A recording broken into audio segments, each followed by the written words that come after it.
so many people in the audience for this very important panel. My name is Brian Corrigan, and I am the co-chair of the designer track, and this is my sidekick. Well, I should say I'm her sidekick, Castle Cersei. She's the founding chair of the designer track. We have a few people to thank for putting on this event, and the panel that you're at, back one more, is Innovation and Impact, how your business can be a force for good. Is everyone in the right room? Yes? Okay, good. Okay, just a few words. Happy Startup Week. Thank you for participating in the 6th Annual Denver Startup Week, which is the largest free entrepreneurial event in North America of its kind.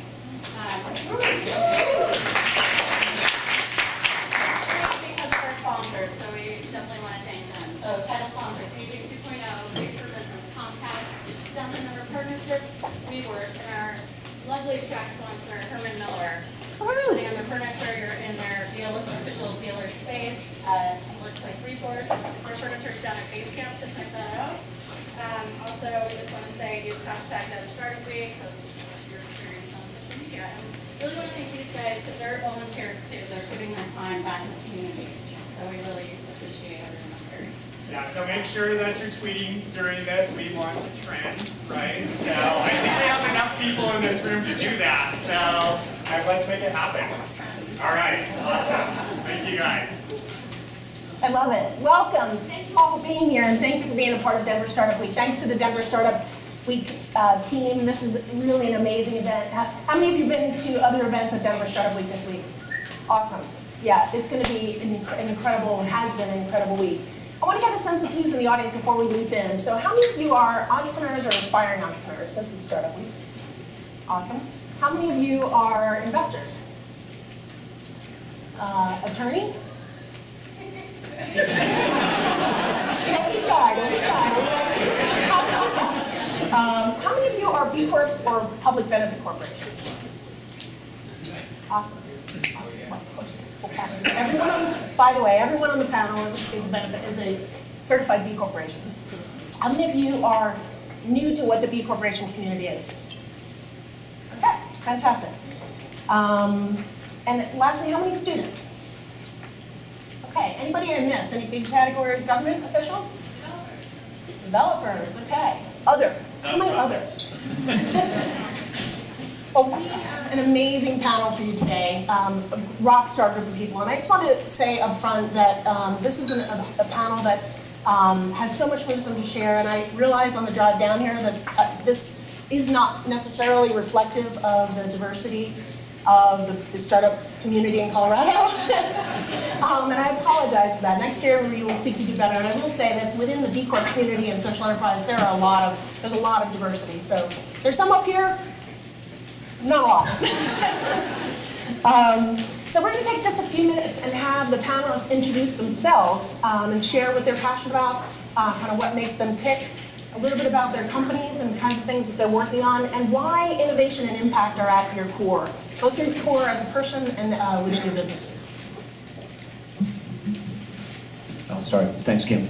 Hi, good evening, everyone. I'm Seth Levine. I'm a founder and a partner at Foundry Group. We're a Boulder-based investor. We invest in mostly early-stage technology businesses. We also do some investing in other venture funds. A couple years ago, along with Greenmont Capital and the Colorado Impact Fund, we became amongst the first venture firms to become B certified. It had been a couple-year mission of mine with a lot of help from Micah, who's here with me. And just really a passion project for us. I was a founder of a movement called Pledge 1%, where we encourage entrepreneurs to give back 1% of equity, product, time, or profits to their local community. We helped start the local chapter of that, as well as the national movement of that. So for a long time, we've really been encouraging entrepreneurs to get back to their local communities. And I felt like, I feel like that there's not a tension between doing good and being successful. And I really felt like it was important for me to live that at Foundry by taking the extra step of not just doing good things, but becoming certified. And we'll talk a little bit more about that. But that's why I'm here. Hello, my name is Ian Jacobson. I'm the president of Eco Products, which we're the largest provider of compostable, what we call environmentally responsible disposables. A bit of an oxymoron, but we do our best to make it work day in and day out. So these are things like what you're holding in your hands today, cups, plates, and cutlery. We are also up in Boulder, Colorado, and we're coming up on our second year as a certified B Corporation, but it's something that we've been after for many years, holding ourselves to that standard. I think the question was, why does innovation and sustainability go together? Why is innovation and positive impact in the world like at your core? Because I think if we don't innovate, we're not going to get to that positive impact. I think we're in a state, I say all the time, I feel like our generation is living with the consequences of good ideas from the 1960s. And these things are all starting to hit scale, and the consequences are what we have to live with every day. They weren't intended by those original decisions, but we have to deal with the consequences. And I think from an innovation standpoint, it's critical to try to address some of those byproducts that are now becoming the top outputs of those decisions. So, happy to be here. All right, can y'all hear us in the back? Good enough? Okay, great. Hey everyone, I'm Natty Zola, Managing Director at Techstars in Boulder. We're also B certified. And Techstars is a worldwide network that helps entrepreneurs succeed. We've invested in over 1,300 early stage seed companies through our accelerators, which we run over 30 a year around the world. And for us, when we became B certified, it wasn't that we changed any of our behaviors, it was just what we were doing anyways and how we wanted to run our business. And I think that we have a unique position in working with so many early stage startups to help bring that to the masses. And so we're trying to figure out, how do we make a positive impact at scale across early stage startups? And being B certified is part of that for us. And why it's important to me is I think that early stage companies it's most important the who and the why. And on the why side of things, it's really hard to be an early stage entrepreneur. So if you have a deep mission around what you're doing, it helps on those tough days when it's hard to get up and things aren't going your way to know why you're getting out of bed. And on the who side of things, talent is the most important thing, and people want to work for something that matters and that they can stand up for. And so having a mission aligned company can attract much better talent and retain that talent. So I think it makes sense from all perspectives. So thanks for being here and excited to talk with you all. My name is Drew Tolchin. I'm the CFO of Meow Wolf. I see a show of hands. People might have been able to make it down to Santa Fe and visit us. Great. Thank you very much. Great. So who wants to explain it? Okay. So I had like a 1 minute. Can we multitask and have a video while I try to explain it? So people say, Meow Wolf, what is this, right? And we are B Corp. 120 artists took over an abandoned bowling alley. George R. R. Martin of Game of Thrones fame became our landlord. And I think we can pop it out if we're really lucky. There you go, yeah. And that can just play in the background while I'm sharing. And so they created an Alice in Wonderland adventure playground, sci-fi mystery, do-it-yourself adventure. And we found Santa Fe local folks who helped invest to help get the doors open.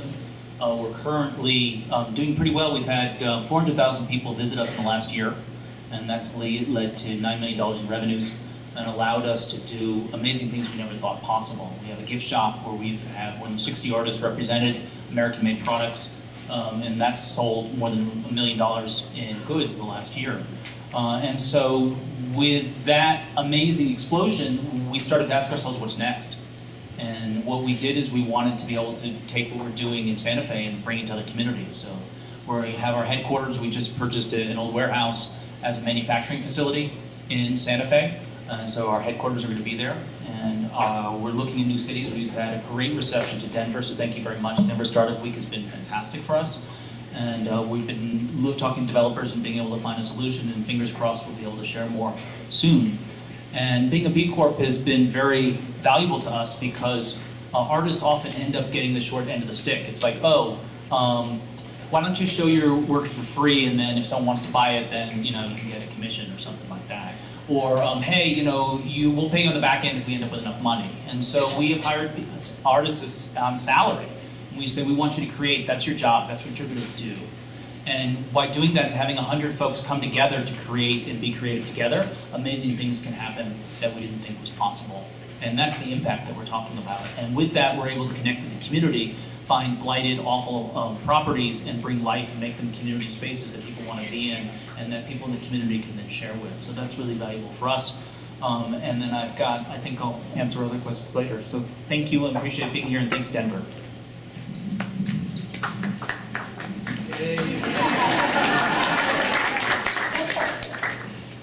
My name is Dominic Seekich. I am the attorney. It gets worse though. I was trained as a real estate attorney, but these days I do a bit more than just that. I am an equity partner and owner of a firm called Roy White in Denver. We're about 115 employees in Denver. We are also a certified B Corporation and have been one since 2014. Why is impact at our core? I think people kid themselves if they don't think they have impact in the world. We all have impact in the world. I think the choice here is what kind of impact do we have in the world? I think that was part of the decision behind becoming a B Corporation, measuring what matters and try to find ways to improve our impact in the world. And I think, I was trying to figure out if innovation makes impact easier. I think innovation's hard, but I think it makes impact easier, so it's probably worth innovating. Yep.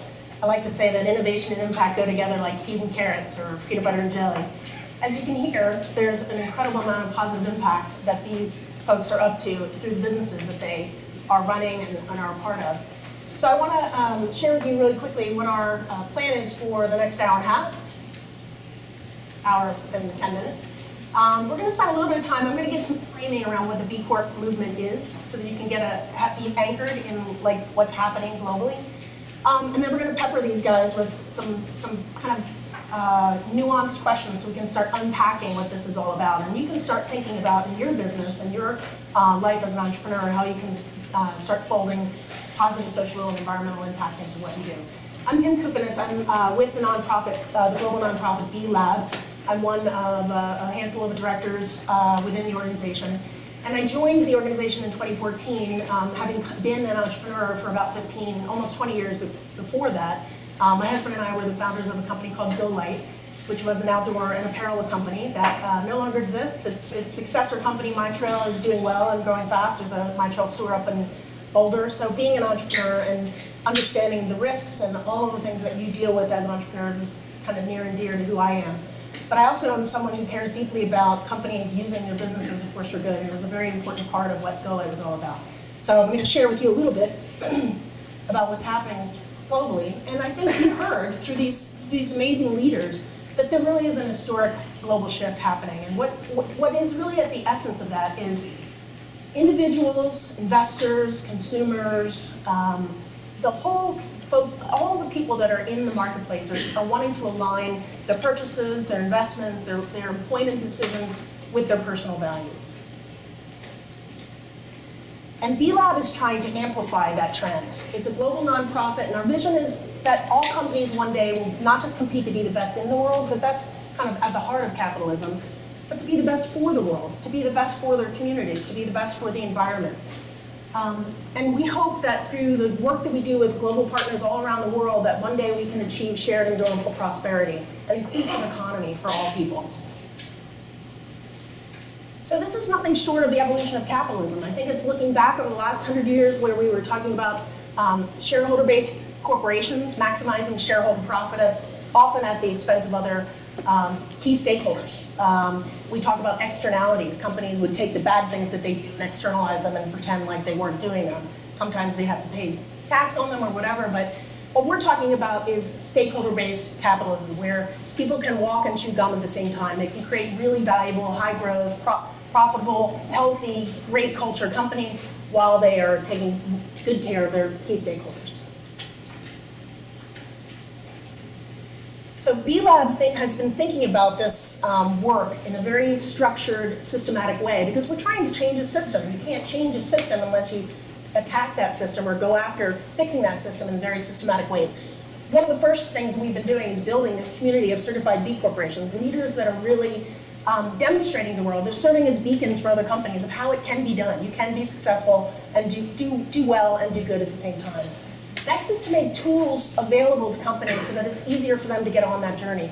It's one thing to say you're a Patagonia or you're 7th generation or Ben & Jerry's and see all the practices and think, I can never do that. But there is a first step. Lao Tzu says that the journey of 1,000 miles begins with one step. And That's really what some of the tools that we've been developing, and specifically there's a short version of the impact assessment called the quick impact assessment I'll talk about in just a minute, that gets people on the journey of just understanding what does it mean to be a good company. And long term, we hope that we're inspiring all these people that are in the marketplace to start making better choices and supporting those companies that are doing good so that they can succeed even more than they already are. So B Corporation, think of it as fair trade or organic, but it looks at the whole company. Everything that the company is doing, from its governance practices to the makeup of its board and its staff, the diversity and inclusion, equity and inclusion that it's built into it, how it treats the community, the way that it thinks about its mission and purpose, how it builds its widgets. Are they made in an environmentally responsible way? So these companies, the companies you see up here, and the 2,000 plus companies around the world are meeting really high levels of social and environmental performance. Not only that, they're embedding they're into their legal DNA, and in a variety of ways, but one particular way we'll talk about in a minute, the notion that they care for more than just their shareholders. They care for their full set of stakeholders. So what unifies this amazing community is their desire to use their business as a force for good. You'll find B Corps from one-person sole proprietors all the way up to multi-billion-dollar public companies. You'll see them as market disruptors and nail salons and consumer goods package companies. Any for-profit company in the world can be a certified B Corporation. B Corps are gaining a lot of traction in and a lot of awareness within the public markets. Traditionally, over the last 10 years, the B Corp movement is about 10 years old now. It's mostly been the purview, and at the heart of it has been small to mid-sized enterprises. That's changing. A lot of public companies, wholly owned subsidiaries of public companies, are now kind of joining the movement. So what is behind this, these detailed standards, is a thing called the B Impact Assessment. It's a free, confidential online tool. Any company in the world can take it. You don't need to become a B Corp. And think of it as QuickBooks for impact. It's the only thing out there really that looks at a very granular level at what you're doing and gives you good ideas for the path ahead and how to build your business in a very responsible way. Companies meet the performance to become a certified B Corporation. They meet a performance requirement. Out of a 200-point scale, they meet 80 points, which doesn't sound very high, but it's, how many of you are B Corps out there? How many of you, keep your hand up if you think it was really freaking hard to get to 80 points? Next, they meet the legal requirement, and that's embedding these broader stakeholder interests into their fiduciary responsibilities as a corporation. And last is they sign a declaration of interdependence, saying that we understand we're part of a larger community globally than just navel-gazing in our own selves. Companies are choosing, I think you heard a little bit here, but companies are choosing this path for a lot of different reasons. There's many business reasons why they're choosing it. Some of it's to attract and engage talent. Some of it's to find unique collaborations. Some of the most amazing brand collaborations out there really have been between B Corps. I'll give you one example was a New Belgium and Patagonia beer that came out last year. Many of them are using it because they get special access to savings as being a part of the community. But probably the most important reason most of the businesses in this community are choosing it is because they see themselves as leaders of this new economy. And they want to maintain that mission that they've done such hard work to build into their company, and they want to maintain it over time, no matter what's happening with the company, whether it's sold or changes hands in any way. So these legal structures, including the Public Benefit Corporation, has been a really important part of how we've thought about changing the system. You can't really change a system if the fundamental aspect of how companies operate, their incorporation, is getting in the way of that. And by common law and practice, there is this notion that companies must maximize shareholder value, often at the expense of other stakeholders. So we have been, state by state, passing a new corporate form called the Public Benefit Corporation. It's passed in Colorado. It's been passed in 33 states now. It's been recommended by the G8 for adoption throughout the world. It's passed in Italy. It's in process in 5 countries. And it's really remarkable how fast the uptake of this corporate form has happened, much faster than the LLC form in the 1980s. There are benefit corps and there are B Corps. They're not the same thing. They're overlapping. I'll tell you more about that in a second. But the largest U.S. public benefit corp is a new company that was just formed out of Danone's acquisition of WhiteWave. a Colorado company. They formed a new name. It's called Danone Wave. It's an over $1 billion benefit corporation. And then there's lots of other benefit corporations, including Elo, one of Foundry Group's investments. And so certified B corporations meet this high standard of performance. They choose voluntarily to go through the process of becoming a certified B corporation. And one aspect of becoming a B Corp is modifying your legal structure. It may include becoming a benefit corp. Separate from that, you can incorporate your company if you're starting a company in whatever state you're incorporated, if benefit corp exists there, as it does in Colorado and Delaware and California, often the states you might choose. You can choose to become a public benefit corporation. It's a corporate form. You file a paper with the Secretary of State, and that is your legal form, and it says that you will have a public statement of good and consider other stakeholders. So I want to close by saying actually there's a little bit more, but one thing I'll say is that Colorado is leading in this space. We have a huge community of social enterprises, of natural and organic foods, of outdoor recreation companies, of solar and natural and renewable energy companies. There are about 100 certified B corporations in the state of Colorado and almost 900 public benefit corporations. We are far ahead of most states and nations in the world in terms of understanding the true role of business in society. So lastly is a program that we just launched in 2016. We're working with over 30 partners throughout the state of Colorado on a program called the Best for Colorado program and campaign. And it's a way to teach and engage all businesses, not just social enterprises, but all businesses, the corner grocery store, the gas station down the road, the moving company, name your kind of company you wouldn't expect to be a social enterprise, and we want to get them on the path. And this is a way to inspire them to create higher quality jobs for Coloradans, to build stronger communities, and to preserve a healthier environment. All companies in Colorado can be best for Colorado. And if you look at that little chart, there's over 600,000 businesses in the state of Colorado, and only a very small fraction of them are actually measuring and managing their impacts, and we want to change that. This coalition of 30 partners includes an amazing array of municipalities, of nonprofits and NGOs within the state, and we're really proud to be working with all of them. They're reaching out to their networks and asking them to get started on their journey by taking the Best for Colorado Challenge. So, simple, take the Best for Colorado Challenge, see how you stack up against your peers, connect with peers. You'll learn all kinds of tools and resources that are available to you to be a better company. And then lastly, if you are one of those selected to be as Best for Colorado, be recognized publicly in a awards campaign next year and then going forward. The very first step to take on your journey is to just measure and start managing your impacts, and that's go to beimpactassessment.net, and that's where you can get started. So,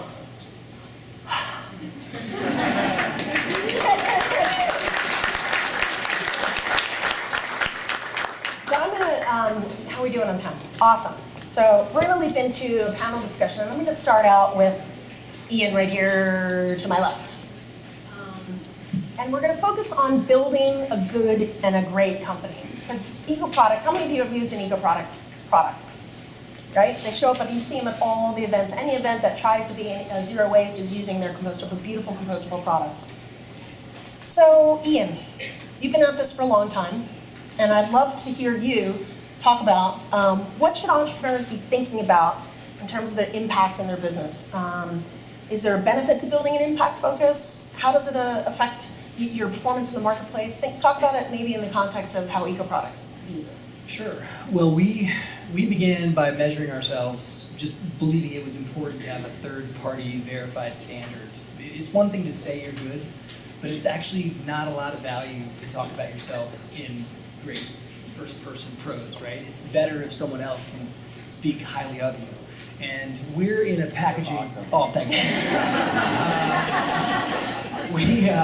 We're in an industry that is just rife with greenwashing. And it was one of the top challenges that we had to address from a packaging perspective is how do you separate what people will say just about anything to make a sale in packaging. And so it was important for us to have a way that it wasn't just us shouting down competitors, but really trying to put ourselves on a pedestal alongside Seventh Generation and Patagonia and Ben & Jerry's, recognizing that these were the standards that we were holding ourselves to. And the best way to communicate that was by measuring ourselves by an objective third-party standard. So that was a critical first step for us, was to say, how do we separate the noise and really get to a true measurement. Yep. So you know that my colleague Kara and I talked about this with you and your team for quite a long time. So as a follow-up question, I'd love to hear you talk about the process of becoming a B Corp. Sure. And specifically, how did you navigate the conversation with some of your key stakeholders, including your investors? Yeah, so that was hard, and I want to say that the assessment itself is real, it's rigorous, and it'll change the way you manage the business, which was important for us to have a shared way of talking about why things mattered. It wasn't just because somebody in a sustainability-focused job set said it was important, right? It had to be ingrained in HR. It had to be ingrained in a lot of the decision-making that we were doing as managers. It was a helpful way to have a common language, which was super important. We started measuring ourselves, and that degree between high 70s and 80s is hard. That last mile was a scramble, and was made harder by the fact that the B Corp certification, being both a legal form as well as a point-based measurement system, was a challenge. We were acquired multiple times over a short stretch, where we're now we are a publicly owned, our parent is Newell Brands. And so as a result of that, it was an easier conversation for us with our investors to get comfortable with the forum. And therefore, it really took multiple years and multiple rounds of ownership before we could finally pound the table and tell an owner, look, this is important. It's even more important now because we've been acquired. We need to have a clear way to communicate that nothing's changed. Commitment's the same brand, same purpose, same people. And to be able to have an objective measurement to stand behind, that was important in a public company aspect. So it was important for us when we were independent. I think it's even as important now that we're owned by a publicly traded conglomerate. As you can probably hear, sometimes it takes a pretty heroic effort from a person or persons within that company to get people on the same bus and get them over that finish line. Before I move on to our next panelist, I wanted to also say that if this is something you're curious about, how to build a great and a good company, seek out those folks that raise their hand as B corporations. And I also mentioned that I have two colleagues in the room, Kara Peck, right here, and she can talk with you about any of the things that I talked about, and Liz Swanson, who's our program manager for Best for Colorado. So Seth, you invest in good and great companies. And do you think B Corps and Benefit Corps are good investments? Yes. Am I done? No. So one thing I wanted to say, Kim, is just I was thinking a little bit about what you said about Colorado being a leader in the B Corp movement. And one of the things I was thinking about when you said that was we did this panel, or a version of this panel, last year. We did it in Moy White in a small conference room. It was overflow. We were joking about it earlier. But there were maybe, 40 or 50 people there. And it's amazing to see such a large room of people that are be curious, as we like to say. And I think that's fantastic, and I think that goes to kind of Colorado's leadership, right? 3 venture funds are amongst the first venture funds to become B certified. They're here. Rally Corporation, which was bought by CA, was the first benefit corporation to go public. Jerry from Rally is here. These are leadership positions in the B Corp and the impact movement that I think are really important to acknowledge. Thank you. We're going to put you on the road. Is that okay? I'm up for it. So you did mention that there were peers at other VC firms, and you are, as Founder Group, as one of the leading tech investors. It sent shockwaves throughout the industry. I mean, there was a lot of attention kind of paid when you made that big step. Do you see is this a trend? Do you think that other venture capitalists are kind of seeing that it's possible are they stretching their thinking about what's possible in terms of? VCs don't like to stretch their thinking, so I really, it's not. Like another person I'd like to point out actually is Matt here from Pledge 1% Colorado. You should stand up just so people can see you.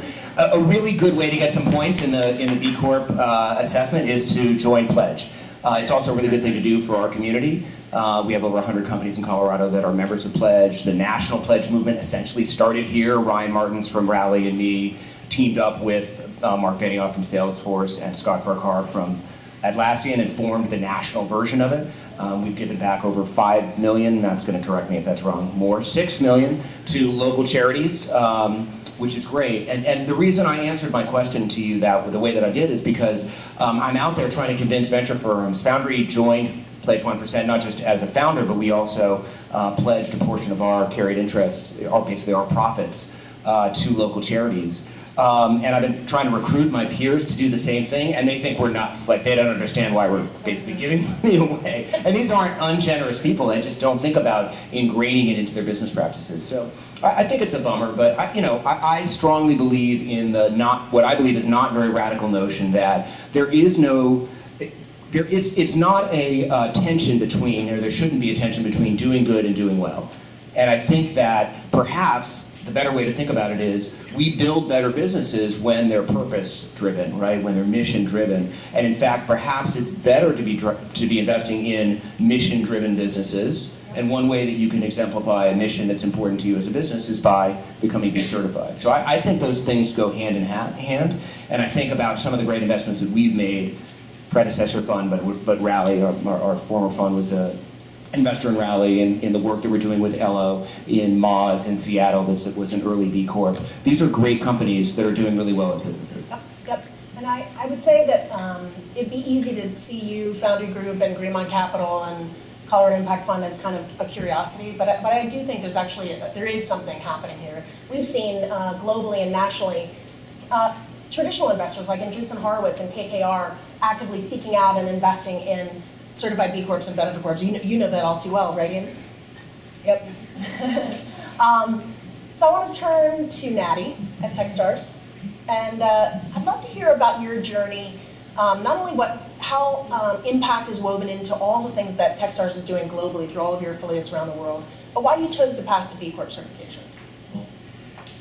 So this is something that's still in progress for us. I mean, we're B certified, and across Techstars, we're a distributed network. So we have lots of nodes all over the world. I think we have staff in 22 countries. We have companies in 50 plus countries. So it's a pretty broad network that we can have an influence on. And we're trying to figure out how do we bring what's happening here in Colorado, our mindset, to more of those companies and expose them to it. Because I think it's not that people don't want to do this. They just don't know how, or they don't know how easy it is. And maybe there might be some stigma around it. So for us, it's a lot about adding this to our curriculum, to the conversation, to what's happening in Techstars when these companies are super young and they can make these decisions early on and it's easier. So for us, that's a lot of the mentality that we're bringing to how do we bring this impact to this global network of entrepreneurs that we're fortunate to work with. Did that answer the whole question? Yeah, for sure. Do you think are you seeing a shift? I know you've been with Techstars a number of years. Have you seen a shift in the kinds of companies that you've seen come to Techstars and be a part of your program? Are you seeing more common language around impact? Do they seem to care about it more? And how are the Techstars investors looking at those kinds of companies?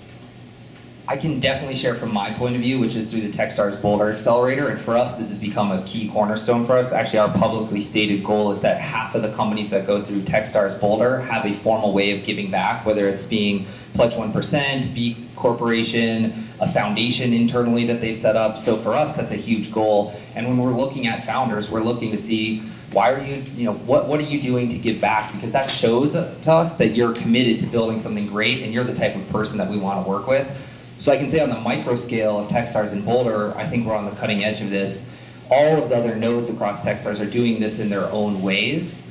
But in Boulder, it's very important to us. And it goes back to what I said earlier, which is we just think, especially at the early stage, it's really around why are you doing this business? Because it's going to be really, really dang hard to get this business off the ground. So hopefully you have a good reason of why you're doing it. And that may not be the exact mission of your company is a social mission, but you know that you want to build an impact into the organization that you're building. And as you build a large, meaningful company, you have a much better chance of giving back at scale. And so if that's a priority, even if your product isn't a socially driven product, that's great for us. It's just a great signal for us.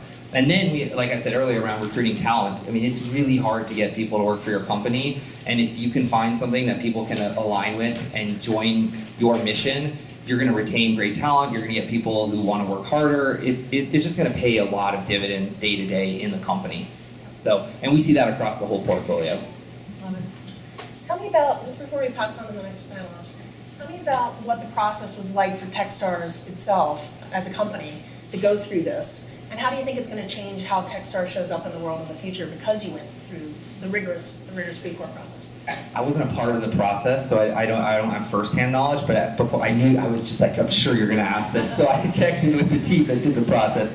And basically, what they told me was that it really wasn't a big change for us. It wasn't like, oh, we want to be B certified. We want to be a B Corp. It was, hey, this is how we do business. This is who we are, anyways. Like, let's just formalize it. And so there weren't actually that many changes for us. It just was how we were and wanted to do business. So I think that obviously the process took time and was difficult, but it wasn't a huge change for us. Were you there for more of it? Okay. I was going to answer, I'm going to tell one piece of the story, which I think is really important, because I think it might be helpful for people in the audience who are thinking about it. I think the really important thing at an organization like Techstars, and I think this is true of basically all businesses, especially small businesses, that are moving 1,000,000 miles an hour and there's lots of people and they're doing all sorts of things, is there was a real champion, right? And the champion was on a couple levels. There were senior champions who said, hey, this is something we value and we want it to be done. And then there was someone in particular in the organization within Techstars who said, I'm going to make this shit happen. And he did. And so I think that that's important to think about, because the same thing sort of happened at Foundry. Like, it was really important to me, and because I'm a partner, I can make that sort of thing happen. And then it turned out it was a lot of work. And then Micah showed up, and then it all actually got done. So you really need to have someone in the organization who is passionate about it, but who is also willing to put in the time. And I think that was what Techstars over the edge. They had senior buyout, but there was someone specific in the organization who said, hey, I'm going to go make this happen. I've got all the approval I need. Oftentimes startups is one and the same person, I think. Yeah, I suppose that's true. You go do, okay. To the story, they actually took the impact assessment. They were already at 90 points. They were already ogres, so they were already doing all that, and they just codified it and got the title. So I thought that was kind of cool. So go take the impact assessment. Love it. Says a lot about And to who you take guys the are. full, it's actually worth taking the full impact assessment. Sorry, there's another path. I found the short form was. Sorry, I found the short form wasn't. It was better. I would suggest skipping the short form and go to the long form. You'll learn a lot more about it, and about where you really stand as a business. And then there's steps beyond that, because you got to codify everything, and there's actually an audit process where the B lab people pick a few things and you have to show them kind of backup of why you got points there. But I'd go straight to the full. I love it. And as folks that are here, you're social enterprise minded, I would agree with that recommendation. And to be a part of the Best for Colorado campaign is to take the quick impact assessment. If you go beyond that, you've also already taken all the questions that are in the quick impact assessment. So I would love to pass the mic. Before we go to Drew, we're going to start with Dom, our attorney. And Dom, I'd love for you to talk about, you see a lot of businesses come through your firm. Have you seen B Corps and Benefit Corps get investors? Are you seeing a lot of success in the marketplace for those companies finding and achieving investment? I think we see a lot of success, and we see interest by investors. I think the investors here are the ones who can sort of speak to their interest, but we do see a lot of entities who are certified B Corps, or even public benefit corporations, which is, by the way, very new in Colorado. So I think a lot of these public benefit corporations are probably pre-significant investment, right? There might be a few years before we see them really take on some significant additional capital, but it'll be interesting to see. And some have, if you're a corporation or other form, you can actually convert into a public benefit corporation as well. So if you're an existing business, you don't have to, there's some hoops to jump through, but it's available to you as well. But benefit corporations, absolutely, we find that there's a ton of interest. They seem to be very successful. I think the reason why is that they are so focused on their mission. They are so focused on delivering. And it's just embedded not merely in, them wanting to do good, but wanting to do good in their business. And it's, I think that's a sort of a personality trait I see in the folks who come in through our doors who are benefit corporations or certified B corporations. So I know you can't give legal advice, but I'd be remiss if I didn't ask you some more legal-like questions. Do you think benefit corps are risky, and if so, in what ways? And when should a company that's early in its formation consider building in a mission-aligned legal structure? So we're talking about benefit corporations, yes. The technical legal structure that I think were in, Yes. that was Kim's slides. And there's an argument to say that they are when you say risky, the question is to whom, right? Who's bearing the risk? I think there's an argument to say that they are less risky. The concept behind actually creating a legal structure that relieves directors, officers of the company from obligations to drive singularly to shareholder value is sometimes helpful if you are in a mission-driven organization. In some respects, then that I think allows leadership to direct the company to some of their stated social missions with some relief from the potential application of law that would somehow constrain them. I'm trying to be very careful, not getting too technical, and yet try to give some useful, helpful. Are there tax advantages to being a benefit corp? Not particularly. So if you're a benefit corporation, you'll be deemed a corporation, and you'll be subject to all the tax laws that apply to corporations generally. Why do you think it's taken off? Why is the benefit corp taken off so quickly across the U.S.? I think a couple reasons. I think some people get it, that it would be nice for them to modify some of the duties that leadership owes to owners to allow them to accomplish these great things. But I also think, and I think it's fair to acknowledge this, there's an aesthetic quality to being formed as a public benefit corporation. It communicates to the world that you have deeply embedded a lot of this, this sense and spirit of service and mission into your organization. I want to shift gears and talk about Moy White, because Moy White is a law firm, right? We've already had a couple lawyer jokes already. Yeah. Most people wouldn't think a law firm could be a B Corp. Like, what does that look like at Moy White, and how did this process change what you do? So we've been around about 50 years, and a pretty mainline business services law firm. I think lawyers tend to be open, contrary to maybe reputation. They tend to be open to new ideas, new concepts. I think they're intrigued by new concepts and love to get below the surface. For us, I actually found, and for those of you who might be professional services organizations, you may have a similar experience. I actually found this idea of the last mile is true. Getting the last, pushing yourself up over those last 2 points was a bit of a challenge for us. But we found that as a public, or as a professional services organization, getting up to that, touching the line was a challenge, but not overwhelmingly problematic for us. We have found, and I think this is something that is true for professional services companies, it is harder to get those incremental additional points. We just can't get points because we don't have a long supply chain that we can start to work with and demonstrate a lot of value to the assessment. So, and the assessment keeps getting harder, I think. Yep, every 2 years. A new version of the assessment is released every 2 years. And it gets So harder. we're up this year, and we're kind of sweating it, and we're starting to think, what have we done here? What the interesting thing about being a B Corp is you do sort of sit around and you think to yourself, well, the assessment's coming up again, I got to retake it. We've done some good stuff, right? And, well, we can do more good stuff. And so it drives you, I think, to change and improve. Have you seen it be positive for your business from a traditional business results standpoint? So this idea of talent acquisition has been a huge thing for us, and I didn't expect it, actually. We find people who seek us out, attorneys, young associates who are working at a large law firm in New York City, who say, hey, I'd love to come to Denver, because a lot of people love to come to Denver these days, and you guys are doing cool stuff. You guys hiring. And this has been fantastic. And I think over the last 3 or 4 years, we've actually really gotten some excellent classes of associates that would not have been talent that would have considered us 2 or 3 years ago. And there are some, interestingly, we started this process because we were actually helping a client help their own social responsibility policies. And we helped them and we're beginning to guide them. We were actually advising them, your vendor should be certified in some way, and perhaps be corporation certified. And we started scratching our heads and saying, we're a vendor, and why don't we start taking a look at this program? And it's partly the reason why we started taking a look at becoming a certified B Corp. Love it. Thank you.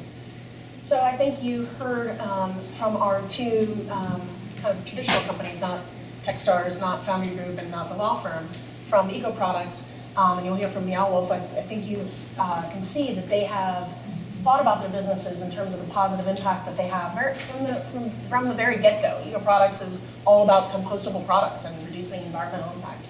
And Drew, your company, Meow Wolf, you have to tell us about the name, first of all, but second of all, we would consider you a company that's kind of born bee. You know, you're the essence of who you are and how you think about your impacts in the world have always been in the zone of being a B Corp.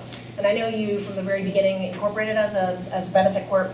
So talk about that process of deciding that you were going to bake it in from the very get-go, and what you would recommend to other entrepreneurs about that process. So, Meow Wolf actually began as a collection of artists, an artist collective in Santa Fe, with a bunch of young people who wanted to be artists. They didn't as their job. And Santa Fe is the third largest art market in the United States, behind New York and LA. And so these folks started off trying to figure out what that looked like. And they actually took money out of their own pocket to rent a warehouse and have their own gallery, their own space. And next Valentine's Day next year, February of 2018, we're actually celebrating our 10th year anniversary. So come on down for a great celebration for that. So this idea of what we were and what we are has been germinating for quite some time. We've had some time to have some missteps and looked at nonprofits and looked at 506Cs and different kind of cooperative efforts, and then settled on the fact that a business was the best path forward for us. And so there was a sequence of kind of if-thens that made the B Corp identity a logical choice, and not this kind of weird other thing, but just it is. So did that answer the question, or should I go deeper? Yeah. The name, Meow Wolf. Name, should I hedge more? So Meow Wolf actually began with a late night session of arguing about the name, and people put words into a hat, two hats, and we brought out two words and became Meow and Wolf. So I'm wondering what to name your company. You can put And all my the words into colleague two hats. Christopher, who's here, Christopher can do a little wave. He can share more. He's actually one of our writers who's helped with the House of Eternal Return, which is the name of our place in Santa Fe, and can share a little bit more history as he's been part of it for longer. And he can also elaborate. He might also tell you the names that we didn't choose, and you might be glad. That was the second one. The first one, which we did not go with, was Buy Hut. Bye bye. So be thankful. No. So be thankful for Meow Wolf. Meow Wolf is much better, thank goodness. So I know you guys have raised and are raising capital in some creative ways. Tell us about that process, some of the things that maybe these folks may not be aware of that's out there in the marketplace. So we've been very fortunate on the capital side. We're now up to $16 million calendar year, which includes $9 million in private equity, $1 million in private debt, and then the rest of it is in real estate and mortgages and things like that. I'm sorry, I'm the finance guy, so if I get boring, just kind of give me the head nod. And we're still raising capital with looking at our next major market expansion, which we hope to include Denver. It's going to take. Thank you. It's going to take. It's going to take some capital. It's going to take a lot of people. It's going to take a village. What's the opening date for that? And so Santa Fe, it really happened with the village, and we were able to have private debt. We structured an offering, and people lent us money, and it really took a number of people. We had 40 different entities lend us money to get the doors open in Santa Fe. And it really was thanks to the village kind of barn raising, if you will, having support for believing that this is a valuable thing. We ended up with 120 artists participating actively, and then we actually had a way to bring in volunteers and people to contribute and get compensation for that. We had 500 people help us at one point or another to make this thing happen. And so the capital side, it's important to use the institutions because those have more capital, it's more efficient. But it's also great to be able to involve others. And we did a Kickstarter campaign way back when, and that was a donation or a karma Kickstarter, and that one was oversubscribed. And then this summer we did a Title III crowdfunding equity campaign, which with our partner WeFunder, who's also a B Corp. We were here. Dom was here for a kickoff a few months ago, so thank you to all the B Corps and people who participated in that. And I think it's fair to say that one went pretty well. We were the fastest equity raise in history. And in 37 hours, we actually had to shut the website down because it was just getting too full. So, Wow. Yeah. So that was That's really amazing. a reflection that people cared and that it resonated with people. Yeah. And so I think having a product or having a community that cares about what you're doing, and even though it's a business, that giving people a way to participate is really, really valuable and really important. Yeah, you should check out the WeFunder site. They're one of many that are doing the new crowdfunding equity raises, but they really talk about this as being part of democratizing the marketplace, making capital available, being able to invest in companies and for everybody, not just wealthy people and not just traditional investors. So before we open it up to questions from the audience, do you have questions for each other? I have a reflection. Yeah. I feel like if a lot of the companies up here it may seem obvious, like, oh well, you started out as an artist collective. Of course, that's like a B Corp thing, and you're selling compostable products. But there are a lot of ways if your product isn't a like social mission product to still get involved in this. And I don't know. I just want to make sure that came across it, whether it's Pledge 1% or still getting B certified. Like you don't have to sell a recyclable product. You don't have to be an artist collective to be in this community of folks. And so I just wanted to make sure that came across. Absolutely. Thank you for sharing that. But if you sell recyclable products and you're an artist community, that's awesome too, right? But I will follow up on what you were saying earlier, because it's about purpose, right? And B Corp doesn't measure purpose, but it does create a line of inquiry where those conversations can happen. And I think what you'll find as you're starting your business, it's never too early to think about purpose, right? Because the mission and vision are great, but that why is critically important for when times are tough. And that guides marketing, that guides strategy. So many good things come from having a solid purpose. And I think our conversations in and around our B Corp commitment enabled us to have more of those conversations around purpose. Totally agree. So Ian, let me ask you then. So how does that come out in day-to-day business?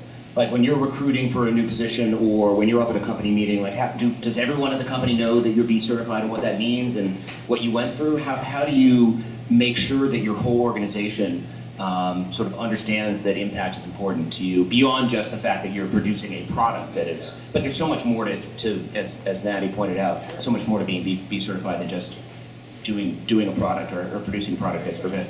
Great question. For starters, because we had Kim come and not too long ago and present even to our own company, right? Because companies change. People come, people go, and you have to keep talking about it. We have the first reference to B Corp hits on slide 2 of our About Us deck, right? It's a way to categorize yourself, but it is not something, there's a fine line, right? Because it is, many of us are branded product businesses, and to find room for the B Corp brand in your central brand message is always, there's some tension there. And there's art to that. And we constantly challenge ourselves to say, how do we do this better? Because it's a key point of differentiation, but it has to be supported, it can't be central. Right, so there's a lot to that. From a day-to-day management perspective, we think about it probably more than you might expect. It's part of the HR conversations, it's part of our recruiting conversations. We do try to make sure we're posting on the B Lab website and B Corp, try to get access to the Beehive as we're trying to find more people in the community that might have an interest, because recruiting is tough. Right, it's never, to that point we made earlier, it's never easy, and especially to find good people is tough. But from that, I think the best example would be the inclusion challenge that B Corp rolled out last year. And it just so happened that we have a separate sustainability advisory council as part of Eco Products, and they were taking us to task to say, this is all a bunch of smiling white privileged faces that are happily composting. What about inclusion? What about how do you make this more of if this is going to be a sustained change, you have to make it for everyone. And along comes the inclusion challenge, and it gave us that call to action to say, okay, how do we get more focused on making sure more diverse communities have access to composting? And we're heavily engaged up in Longmont. We're looking at other communities here closer to Denver that have like a higher Latino community. It was a call to action that definitely informed our, not only our sustainability strategic thinking, but just the core business strategic thinking when it comes to access to compost. Yep. I'll add one comment before I pass it over to Don, and that is that we talk about changing capitalism and creating a prosperous future for all, and we can't do that with a little nonprofit based in Philadelphia with affiliate partners around the world and then 2,000 B Corps when you consider how many people we're trying to reach. The only way that we're starting to get the message out there is obviously through media, but also through the packaging of the products themselves. Not all of our companies obviously are consumer packaged goods, but one of the amazing ways that we're telling a story and getting consumers to engage with what this is all about. And the power of this is the collective voice of the mark itself, the food itself. So when you're out in the marketplace and you're looking for brands that you want to support, whether it's at Whole Foods or Target or wherever, turn that product around and see if there's a B Corp logo on there. And you can know that that company is working really hard to be a good actor. Dumb. Mike, it's actually a question. I'm wondering if you guys have ever been party to a hard conversation around being a B corporation. And a hard conversation might be, for example, we're going to have a miss this quarter, and it's because I chose to source this way, and something bad happened. So have any of you had a tough conversation that centers around some of the decisions you make as a B corporation, and how did that play out? Well, we are a growing startup company, and so even though we're making money in Santa Fe, and we're profitable in Santa Fe as a company, we've venture funded it, and we're operating at a loss, and we're choosing to do that. And we launched the DIY fund, the do-it-yourself fund, and we partnered with the city of Denver and others to help organizations that were like us when we started be able to grow and just stay into business after the ghost ship incident in Oakland where people we knew died. It was really important for us to be able to support. There's a lot of great groups here in Denver that are trying to figure out that path forward. And so we gave away more than $200,000. And so some of our investors were questioning that, like, I just wrote you a check and now you're just writing a check to others. And our marketing team was able to say, yeah, but we also got 50 media hits, and so your value, we got free media in a ways that wouldn't, and that was good. And that this is a core part of who we are, and that less than 1%, I think we haven't quite gotten to the 1% that we need to still work towards, then produces the ripple effect of the rock in the water and can go farther and then gets further and further. And so we end up with media hits in Brazil, and now we have groups from Brazil visiting us, which never would have known about us otherwise. And it's a chance to explain, and if you're starting to explain who you are by how your community engagement is, it's a pretty powerful message. So certainly from a brand perspective, that hasn't been a problem. But it does, you have to be consistent, and just someone globbing it on or putting it on top, I don't think it's going to stick as well. I think I'm going to answer that question from the standpoint of having built a company myself as well. And it's a really astute question, though, because I think it's really easy for us to gloss over what it means to be a good company, and thinking that you check off a couple boxes and pay some living wages and you're done. But truthfully, it's a set of decisions you have to make every single day, and you have to build policies and practices and frameworks to kind of bootstrap yourself into becoming better every day. And we would face that every day. When we started on the journey to being a more sustainable business, our objective as GoLite was to be a product company that would make the most sustainable apparel and equipment for the outdoors. And we looked at it, we did a greenhouse gas assessment, we realized that most of the impacts of our company were in the materials that went into our products. And when we did our first assessment of that, we were only at about 3% what we considered environmentally preferred materials, recycled nylons, polyesters, and we were like, oh, that's not so good. And if we really want to make a dent in our impact in the world, we're going to have to go after that headlong. And then over the next year and a half, we moved from 3-4% renewable environmentally preferred to about 70%.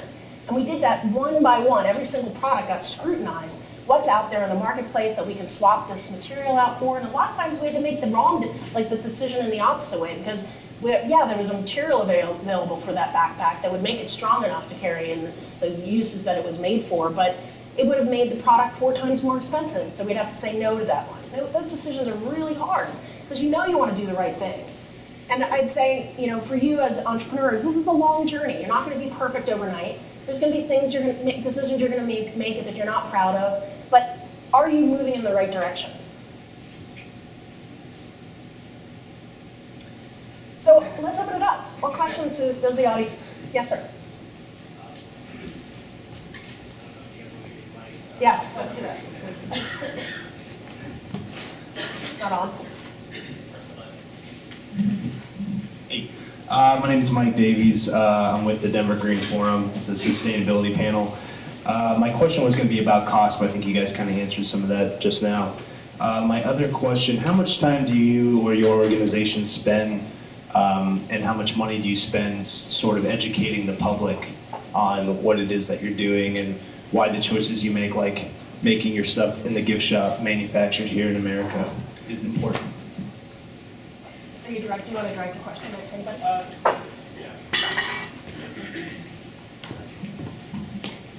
I don't know that we can quantify that, but I'll get my analyst right on that.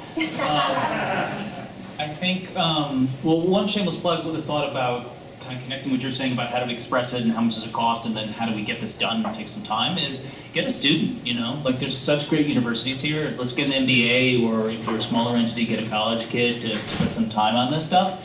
And you know, that can be that real doer. And then that way they understand this industry. You know, when I started, like I was gonna go do the job in the main field, and then if I did well enough, then I can kind of go do this kind of socially responsible thing. Now it's a thing, you can go get a job in the industry. Like these guys need how many lawyers the next week?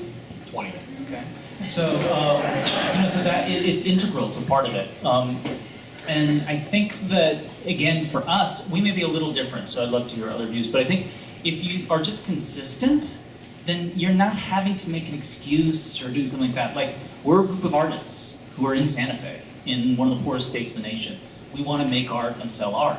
And then from that, like, we're not going to go buy a bunch of awful products that are going to kill my employees, right, with bad fumes. So we're going to get good paints. We're going to try to find good things. We're going to get recycled materials. So it's just a series of very logical sequences. American Spirits is a company that's in Santa Fe, right? And they also have some good things. So like, that was a choice where it kind of starts to get a little stickier. Do we want to do a sponsor? Do we want to do a partnership with them? Because in some ways they embrace a lot of wonderful things, but we've got a bunch of kids coming to our place. So is that what we want to do? Even though some of my artists are now smoking in the back room. So I think the big thing is be consistent to who you are as an individual and the individuals, and then make a series of strong choices that are true to what you're trying to do. And if you can't do that, then it's probably just not the right sequence, right? We have another 15 minutes or so, right? Yeah, well, I'm gonna run back. Okay. I can make it my steps. Oh, great, thank you, Brian. Yeah. Wait, in that. There was also, Drew brought up a great point, and that is that universities are a great way, if you're looking for help, to kind of get through the process and to put some policies and practices in place. Oh, out of the 100 or so B Corps in Colorado, over 40 of them worked with the university teams. U Boulder, University of Denver, CU Denver, Johnson & Wales, I forget any? Oh, CSU. I mean, it's an amazing collaboration. Universities really they're teaching these practices and ideas to their students, and they want their students out in the real world putting them into practice. First of all, thanks to all of you for taking the time or sharing your time and insight with us. It's very much appreciated. I'm wondering, and there are a few things that you've referred to that might be the answer to this question, but I'm wondering if there are any stepping stones that you all might recommend for a small company that is proactively operating to make an impact and to do good, but maybe isn't quite ready for B Corp certification. Feel like I'm on The Price is Right.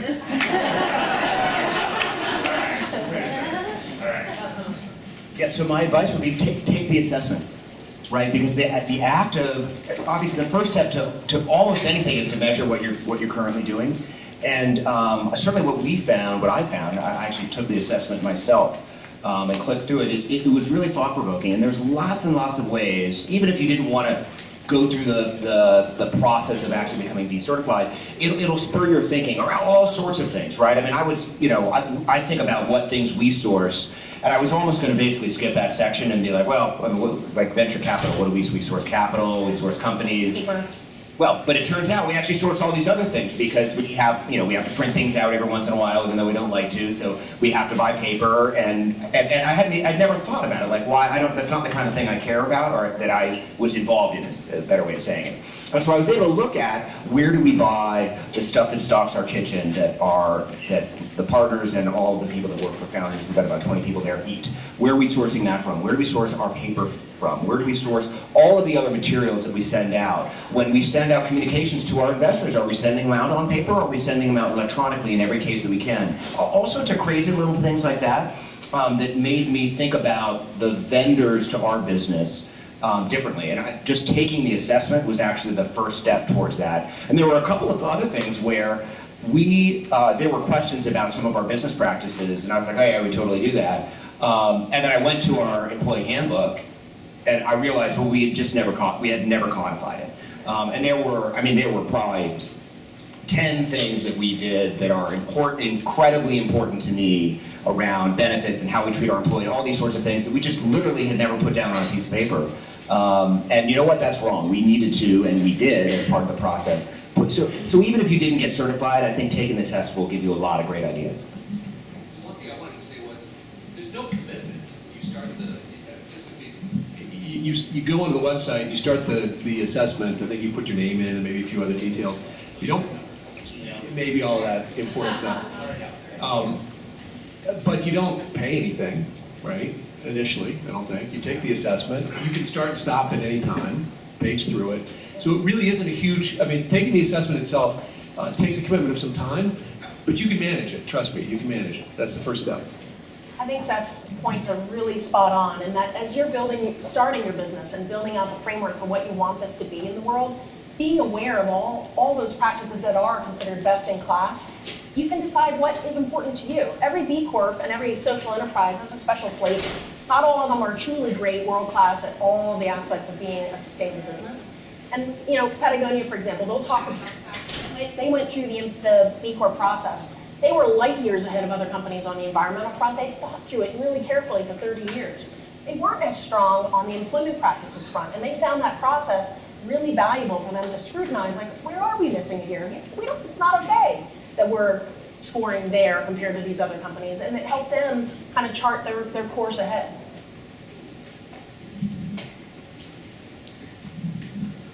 I don't usually need a microphone, but two quick questions, I hope. So where, particularly at Moy White or any of the organizations, where does the quality assurance or the tracking of this live in your organization as far as who's really responsible for it? We sort of created a new organization, actually, because it's somewhat integrative. We'll rely on HR, we'll rely on our governance, we'll rely on our facilities team. We didn't have a way to integrate it, so we have a committee. We meet, and there is usually one person each year charged with. One thing I'll add to the point that Seth made, which is to just take the impact assessment. One of the great advantages of now having been at this nonprofit B Lab and the community of B Corps for 10 years, is that in addition to the questions, it's not just questions, there's actually a set of tools, resources, best practices that you can access, oftentimes copy and paste. For example, it's a question around a policy. I don't even know what it means. I don't want to write the policy. You can usually copy and paste and put it into your own documents and make it your own. So how many people are certified B Corps in here? How many suffered through the on-site assessment? Were any of you chosen for an on-site? Twice. Yeah, we've done it once. So related to your question, it's essentially an audit. It's very gentle, but very thorough. It was a bit of a challenge. We were selected randomly to be subject to the audit. And it was actually terrific in itself. In fact, the B Labs folks brought a team out, and it was kind of like technical assistance, and it was kind of fantastic. When it happens to you, welcome it. I'll hand this back to whoever. So I know B Labs is a nonprofit. Are there plans for, or how do you plan on infiltrating this into the nonprofit sector? That's a great question. Yeah, we get that question a lot because a lot of great nonprofits out there want to be truly good businesses and embed these into how they operate. The good news is you can use the impact assessment as a nonprofit. You can use the impact assessment. It's free online. You can use it as your impact management tool. The theory of change that the founders kind of had when they started this, and it's kind of remained true, is that one of the key levers in the world in changing a somewhat broken system is we have to shift how business is done, how for-profit business is done, and use the for-profit motive, that fact that for-profit businesses can scale, to kind of start shifting the marketplace. And so that's why they've really narrowly focused on for-profit businesses. But all of the good news is that all of those best practices in terms of how to employ people and how to build product or whatever are all open source. I just want them to be prepared for the donors who are used to, the standard. So, And someday there may be a nonprofit certification. It's not on the immediate horizon. I totally get it. I totally get it. Two quick questions. One is there an additional cost to incorporating as a B Corp? And the second question is, my business is in medical devices, highly regulated operation, and there's a lot of the stuff that you're talking about is already in place. I mean, we have to go through audits, we have to, follow rules and lots of paper and lots of documentation. This is another layer that might not necessarily be welcomed. Is there a way to get communication with other medical device companies or medical instrument companies that have gone through this so that we can share that information? Yeah, great question. Well, so I'll say that this is an amazing community of businesses, both cross-sector and within sectors, and most of them are freely share information about their process and about the practices that they've built in, and they kind of give it away to others because they see it as not a competitive advantage and something that's important for all businesses to be doing. There's a community online called Beehive where B Corps connect with one another. It's kind of cute.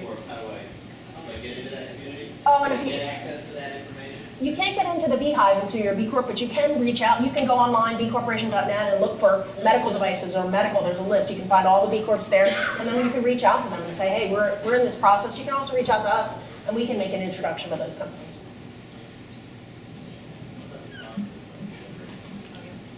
There's, a nominal filing fee, but I think what Jamie's not talking about is conversion of an existing organization. No, if you start from the beginning, instead of wanting to go C as opposed to B, or B as opposed to C or S, Right. is there an additional cost?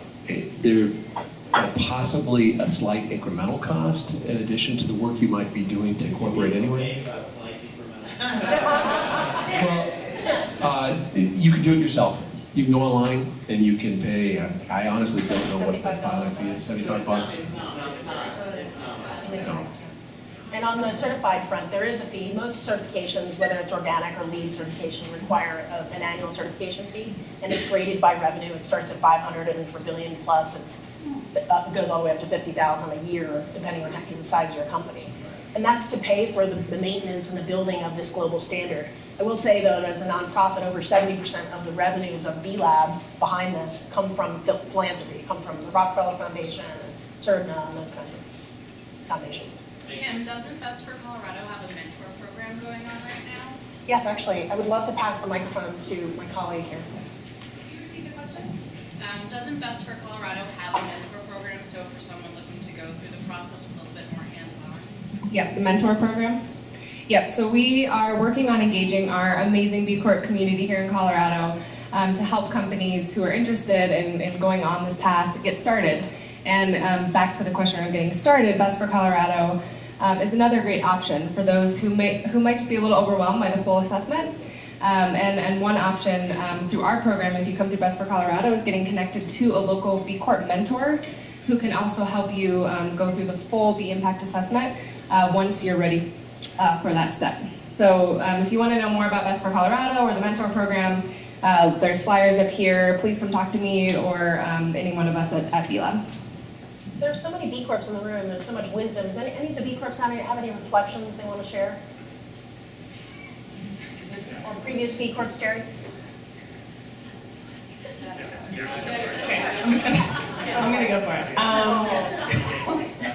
So So yeah, I'm curious about the potential tension between putting a stake in the ground and committing to being either a B Corp or a PBC, and the kind of traditional narrative we hear for early stage startups of this idea of the pivot.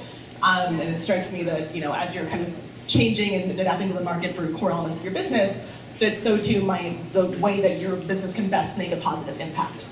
So I'm wondering if it makes sense to wait until you're kind of firmer set in what your company does, or are there ways to commit to being a public benefit corporation or a B Corp and still stay nimble to kind of market responses?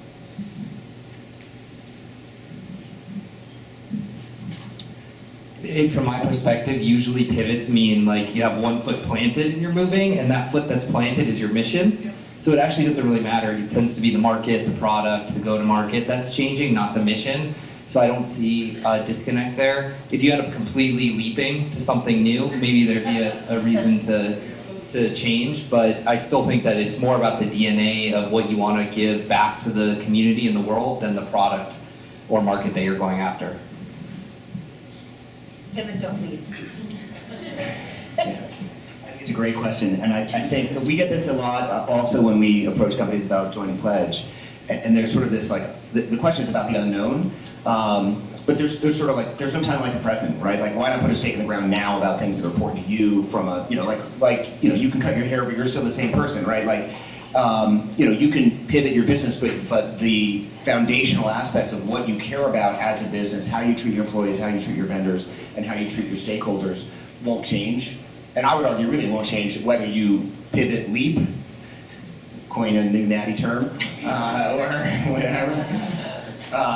And so I think like there's no time like now. Like put a stake in the ground and just do it. I think there's always reasons to like not. It's like deciding to have a kid or something like that. Like you're always like, well, you know, he's so much better when when I have a job, right, or whatever. And like then you get pregnant and it turns out like you're just gonna have your kid when you're gonna have your kid. Like you should not overthink the process. Like you should. That's bad, yeah. I mean, like I'm not inviting Seth back. This is terrible. But you should like do the things that are important to you, not because you've thought them all the way through and like you've checked every single possible box, but because you're like, this is something that's important, I want to do it now, and we'll deal with it. I think last question. Yep, I have one more question. This gentleman. Yep. Yeah, this is mostly for Seth, and Dom, maybe you can comment. With regard to the VC angle on this kind of thing, the way you guys look at it, do you take a different attitude to the B Corps that you're funding in terms of what kind of valuations you expect, the exit options, the multiples, things like that, liquidation preferences, things like that you'd normally put into a deal? Do you moderate those because there's a benefit, or do you apply exactly the same metrics? In other words, you guys are a B Corp in terms of giving, but what about, do you sort of have a mission statement that says like, no humans will be destroyed in the making of this money?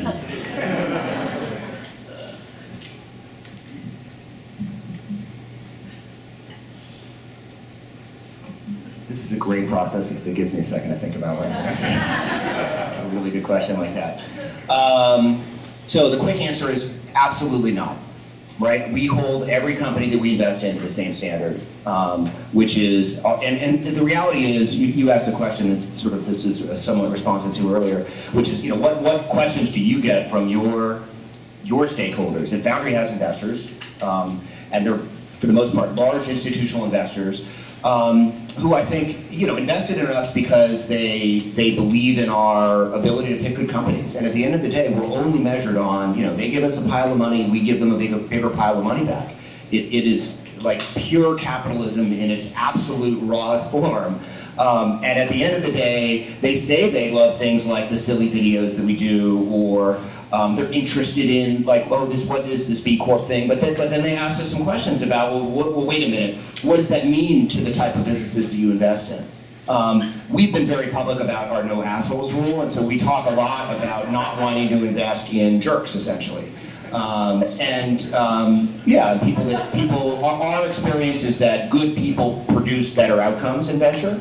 And so we often describe to our investors that it's not that all the companies we invest in need to be certified, but because we invest in people that are passionate, typically starting with passionate about their products and the markets that they're trying to change, But also that passion almost always extends to passion about how they're running their business. And so being B certified is an indication of passion of a certain type. And so we often describe it in that way. But it doesn't change how we think about the outcomes that we have to drive to, because our investors, at the end of the day, only pay us to create value, create money, more money for them. But doesn't, sorry to follow it, doesn't being a B Corp at some point cost the company in terms of moderating their profits a little bit? They may benefit a lot, but are there going to be certain things that could be compromised choices that you make? So there could be individual decisions that get made at a company. I suppose that if you looked at them under a microscope and only about that one short-term decision, that may look like those two things are intention, but I think philosophically we believe that that's actually not the case. And if you look long-term, you're actually creating greater value by investing in businesses with purpose. And I want to be careful. I'm using that word purpose on purpose. Just walked right into that.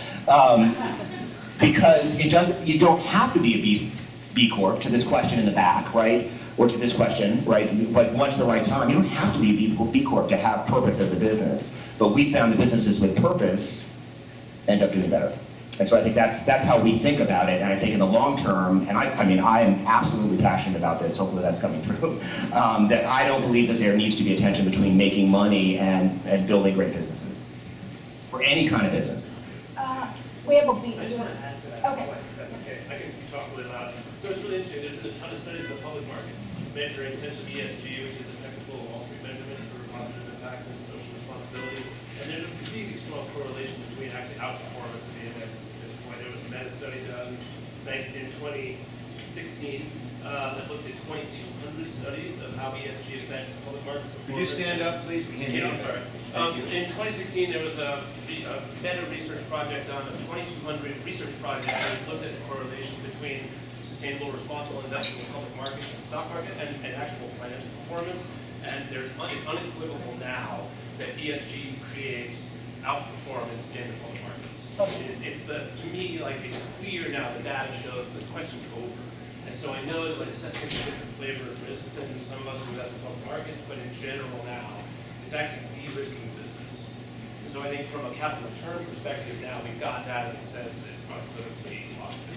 Thank you so much for that comment, Greg. There's a fantastic, if you're really curious about this, you're exactly right. Every major study out there and every credible organization from Harvard Business School to McKinsey to Deloitte, you look, they're all doing studies now that show exactly what Greg just pointed out. And there's a compendium of those studies that Natural Capital Solutions put together called Sustainability Pays. And it's all about how these companies that build ESG good business practices in have much longer, much higher long-term shareholder value.